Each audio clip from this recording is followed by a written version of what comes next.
Your brain is hoarding years of emotional garbage and treating old pain like a survival tool, and every self-help guru telling you to just let it go has clearly never met a human nervous system. Here's the weird truth. The past isn't living rent-free in your head. Your brain is literally paying it to stay. Today, we're evicting it. 8 habits. Real science, zero toxic positivity. And habit number 8? It's the one therapists quietly use on themselves, but rarely tell you about. Let's go. Quick disclaimer, if you came here for manifest your trauma away energy, wrong channel, or going full neuroscience meets stand-up comedy, because the reason you can't stop replaying that thing you said in 2019 isn't weakness, it's a feature of your brain called the default mode network, and Harvard researchers found it's active nearly 47% of your waking life. Killingsworth and Gilbert, 2010, Science. Translation? Half your life you're mentally time traveling, and mostly to the awkward parts. Cool. Cool. Habit 8. Name it to tame it. We're counting down because suspense is good for retention, and I read that somewhere. Habit 8. Label the feeling out loud. Sounds ridiculous, works absurdly well. UCLA neuroscientist Matthew Lieberman ran fMRI scans showing that simply naming an emotion, I feel anxious, I feel rejected, reduces amygdala activity and activates the right ventrolateral prefrontal cortex.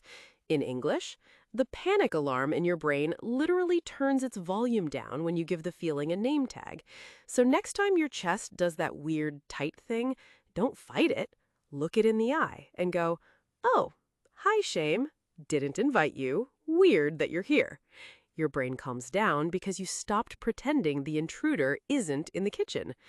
Pro tip, get specific. I'm stressed does almost nothing.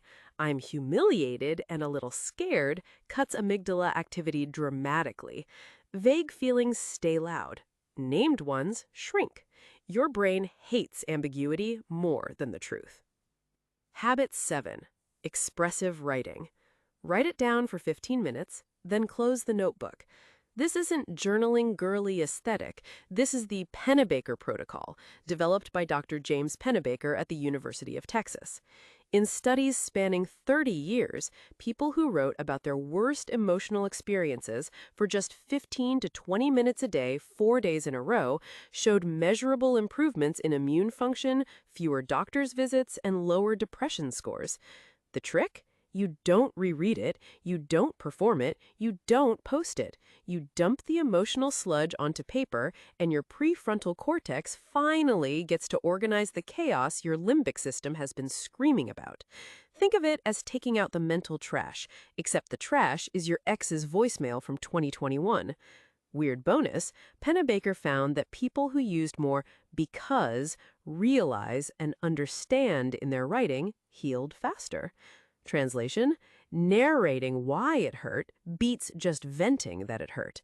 Be the narrator, not the victim. Habit 6. The body keeps the score, so move it. Move your body in a way that feels weird.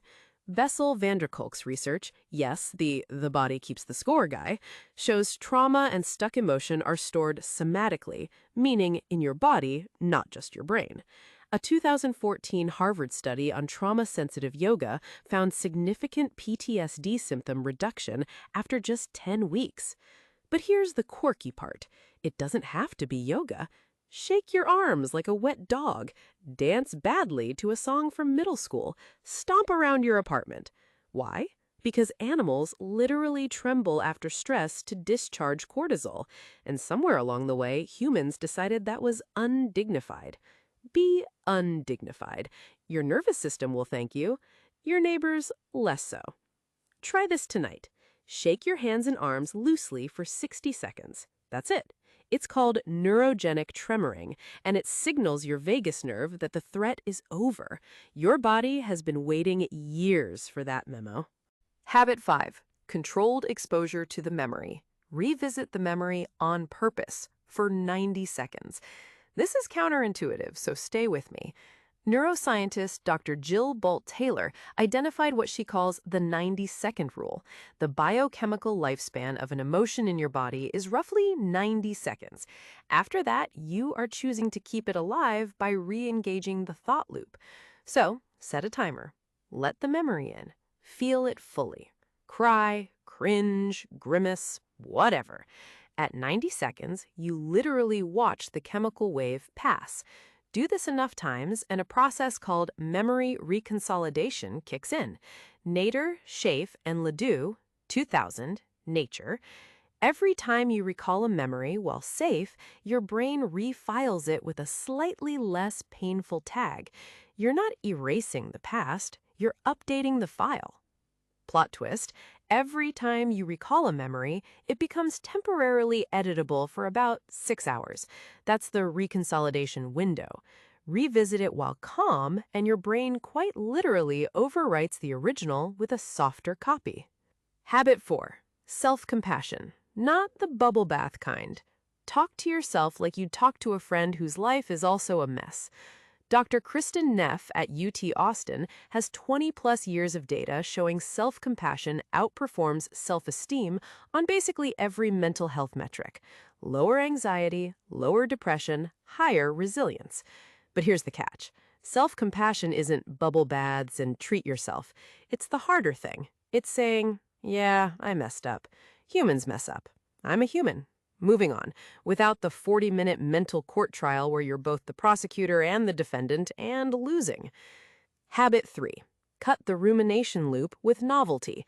Do one new, tiny thing every week. Rumination, that hamster wheel of what if I had just said, is correlated with depression in over 200 peer-reviewed studies. Nolan Hoeksema, Yale. The antidote isn't thinking harder, it's novelty. When you introduce a new experience, a new cafe, a new route, a weird hobby, your brain releases dopamine and activates neuroplasticity. New neural pathways form. The old, well-worn past trauma highway gets less traffic. Take a pottery class. Eat a fruit you can't pronounce. Your past loses its monopoly on your attention. Habit 2. Sleep, you absolute menace. Protect your sleep like it's a Pixar character. During REM sleep, your brain processes emotional memories and strips them of their emotional charge, a process Matthew Walker at UC Berkeley calls overnight therapy. His 2019 research showed sleep-deprived people experienced a 60% amplification of emotional reactivity in the amygdala. So when you're scrolling at 1 a.m. thinking about that one text from 2018, you're not processing, you're sabotaging the only free therapist your brain has. Go to bed. Your past will look 60% smaller in the morning, literally measurable. Habit 1. The therapist's secret weapon. And finally, habit number 1, the one that quietly ties everything else together. Habit 1. Practice radical acceptance out loud daily. This is from Dr. Marsha Linehan's dialectical behavior therapy, used in clinical settings for borderline personality disorder, PTSD, and chronic emotional pain. Acceptance doesn't mean approval. It doesn't mean the thing that hurt you was okay. It means you stop fighting reality as it already is. Say this out loud every morning. This happened. I don't have to like it. I just have to stop arguing with it. Because here's the thing nobody tells you. The past doesn't hurt because it happened. It hurts because part of you is still negotiating with it, demanding a different ending. The moment you stop the negotiation, your nervous system finally exhales. That's not weakness. That's the most adult thing a human can do. So, there it is. 8 habits. No mantras, no crystals, no good vibes only, because pretending you're fine is how feelings move into your spine and start charging rent. Pick one. Just one. Do it tomorrow. Your future self, the version of you that isn't mentally arguing with someone from 2017, is already grateful.